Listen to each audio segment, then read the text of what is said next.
Talvez você já se pegou pensando consigo mesmo: quem eu sou? Às vezes questionando a sua identidade, a sua existência e o seu propósito. Às vezes colocando em xeque ou em dúvida tudo aquilo qual você passou para chegar até a posição atual. E às vezes esse questionamento tem persistido em seu interior e ecoado, aumentando o som a cada dia que se passa. Ou seja, a cada dia que se passa mais, a proporção deste questionamento tem aumentado. E às vezes você não sabe o que fazer para se encontrar em Deus e no seu propósito. Mas você está no lugar certo para que Deus venha falar ao seu coração sobre os propósitos que Ele já determinou efetuar, constituir, concretizar sobre a sua vida, através da sua vida. A paz do Senhor Jesus Cristo.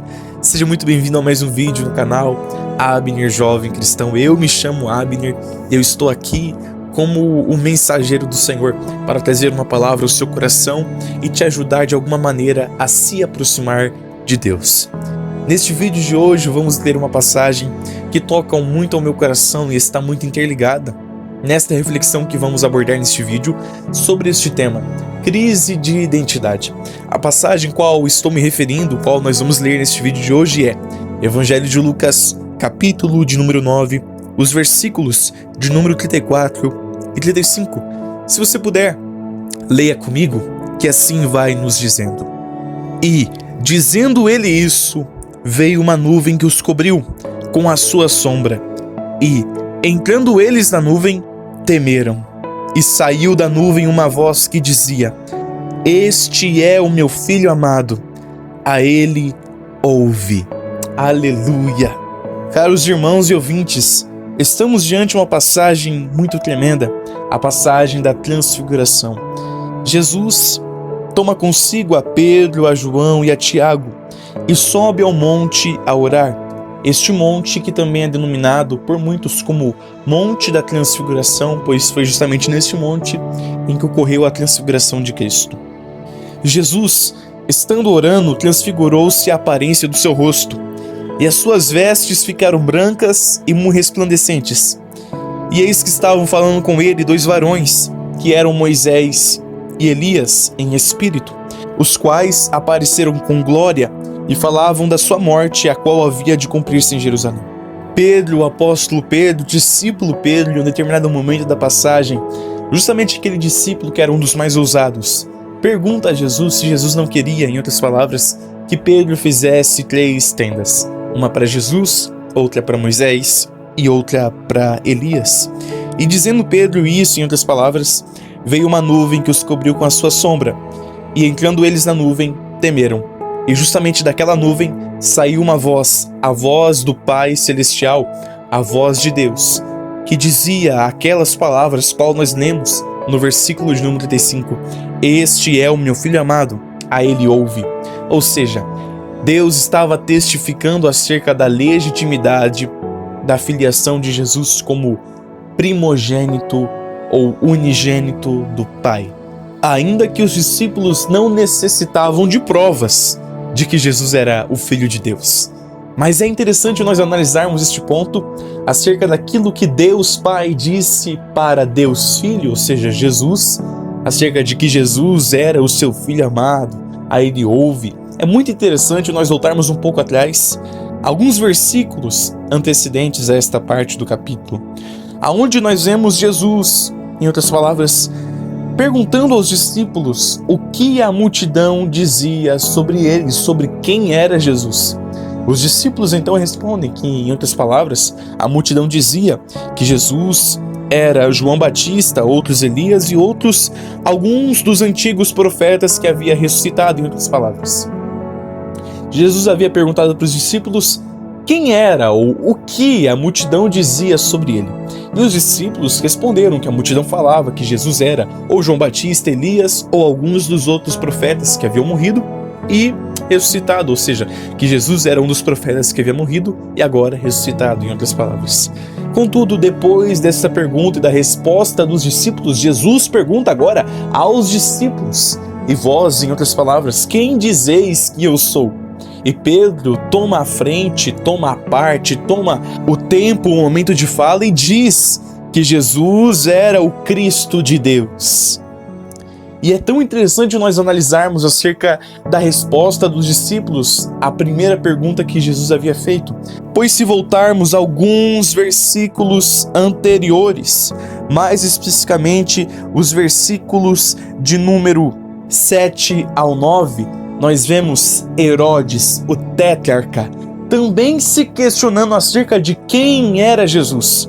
Pois, em outras palavras, ele ouvia acerca da multidão, acerca das pessoas que diziam que João havia ressuscitado dos mortos e era Jesus, ou Jesus era Elias, ou alguns dos antigos profetas que havia ressuscitado. E isso me chama a atenção, pois em primeira instância nós vemos no versículo número 7 ao 9, Herodes se questionando acerca de quem era Jesus. E ele estava em dúvida justamente pela voz da multidão ou das pessoas que diziam que Jesus era João, que Jesus era Elias, ou que Jesus era alguns dos antigos profetas que havia ressuscitado. E depois nós vemos, a partir dos versículos de número 18 ao 22, Jesus perguntando aos discípulos o que a multidão dizia sobre ele, ou seja, quem a multidão julgava que era Jesus.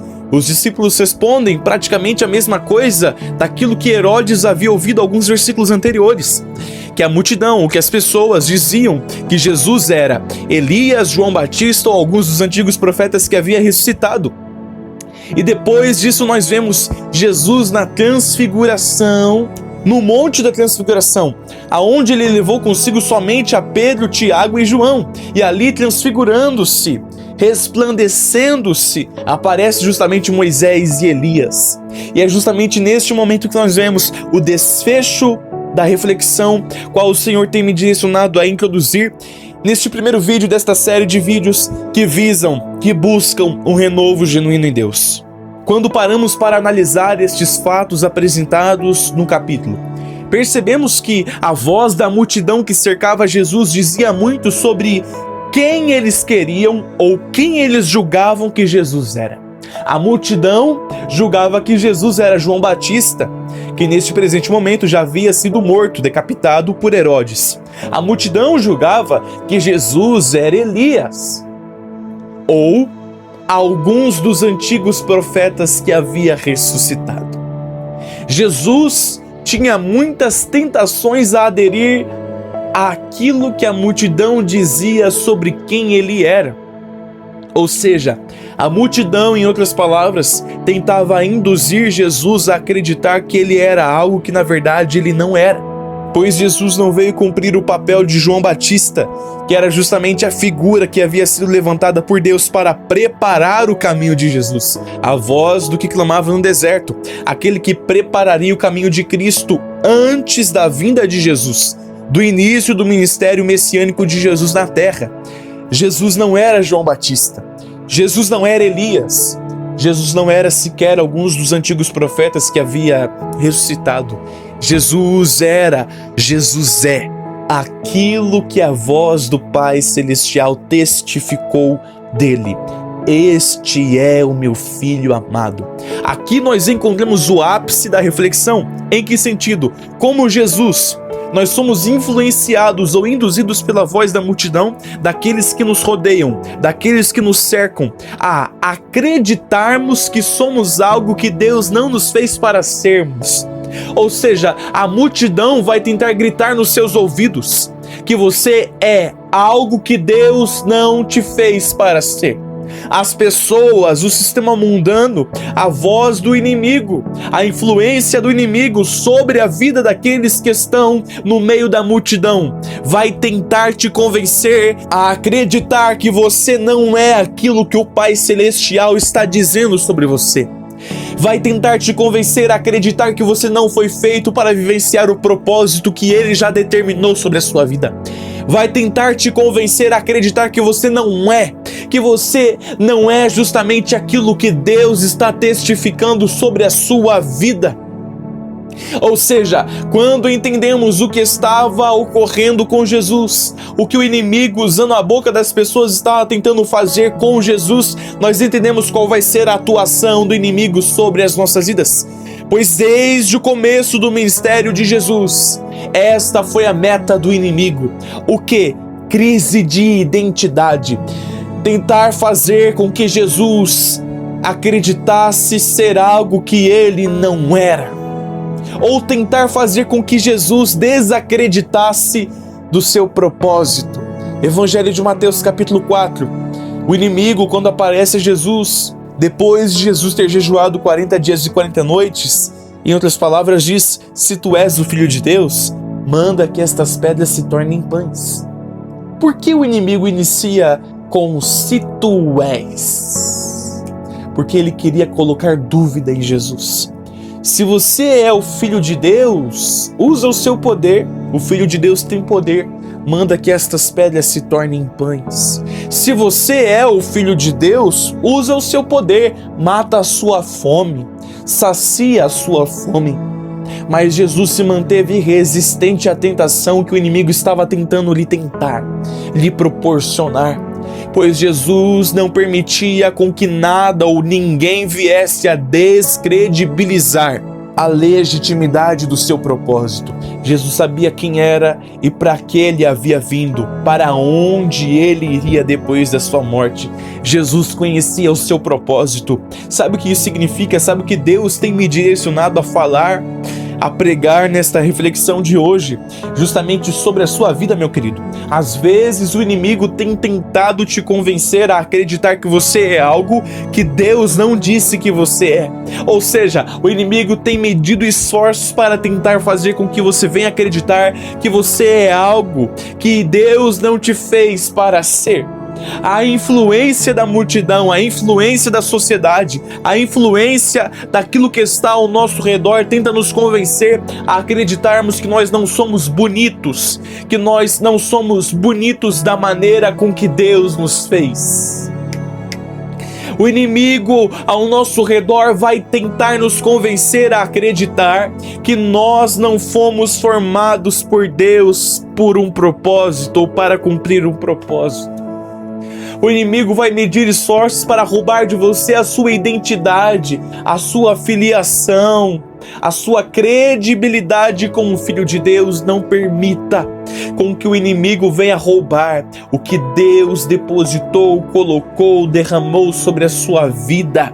Se mantenha firme no propósito. Não permita com que a voz do inimigo venha convencer o seu coração de que você não foi feito para viver os propósitos do Senhor. Se Deus te chamou para a obra que Ele já determinou constituir através da sua vida, vá em paz, prossiga o caminho em Cristo, se esforce em Cristo, deixe de dar ouvidos à voz do inimigo que está tentando descredibilizar o seu propósito. O inimigo vem para tentar colocar em nós a crise de identidade e corromper o que temos de precioso, a identidade de filhos de Deus. Pois quando não sabemos quem somos em Deus, nós acabamos aderindo a qualquer proposta. Pois quando não sabemos quem somos em Deus, nós acabamos por aderir a qualquer tentação, proposta que possa surgir nesta caminhada. Mas Deus te chamou para um propósito maior do que você possa sonhar. Por isso, não permita com que as ameaças, não permita com que as mentiras do inimigo venham roubar a sua identidade em Deus, a sua aliança com o Cordeiro. Jesus, durante o seu ministério messiânico na terra, foi por várias vezes tentado a acreditar que cumprir o propósito não era a melhor opção. Jesus, por várias vezes em seu ministério messiânico na terra, foi tentado a deixar de cumprir o propósito redentor. Mas ele permaneceu, ele prosseguiu, ele se manteve nos dando exemplo de que assim como ele venceu, nós também, em nome de Jesus, vamos vencer. Para se vivenciar um renovo genuíno em Deus, eu preciso começar a entender quem eu sou nele. E se por um acaso a minha credibilidade da afiliação de Deus, se algo tem te acusado, te corrompido e impedido que você venha prosseguir como filho de Deus, peça perdão, regresse e recomece, entendendo quem você é em Deus e qual é o seu propósito, para que em nome do Senhor Jesus nós venhamos a vivenciar um genuíno renovo. Amém? Esta é a palavra que Deus tem depositado em meu coração. Que Deus abençoe sua vida, família, casa e ministério.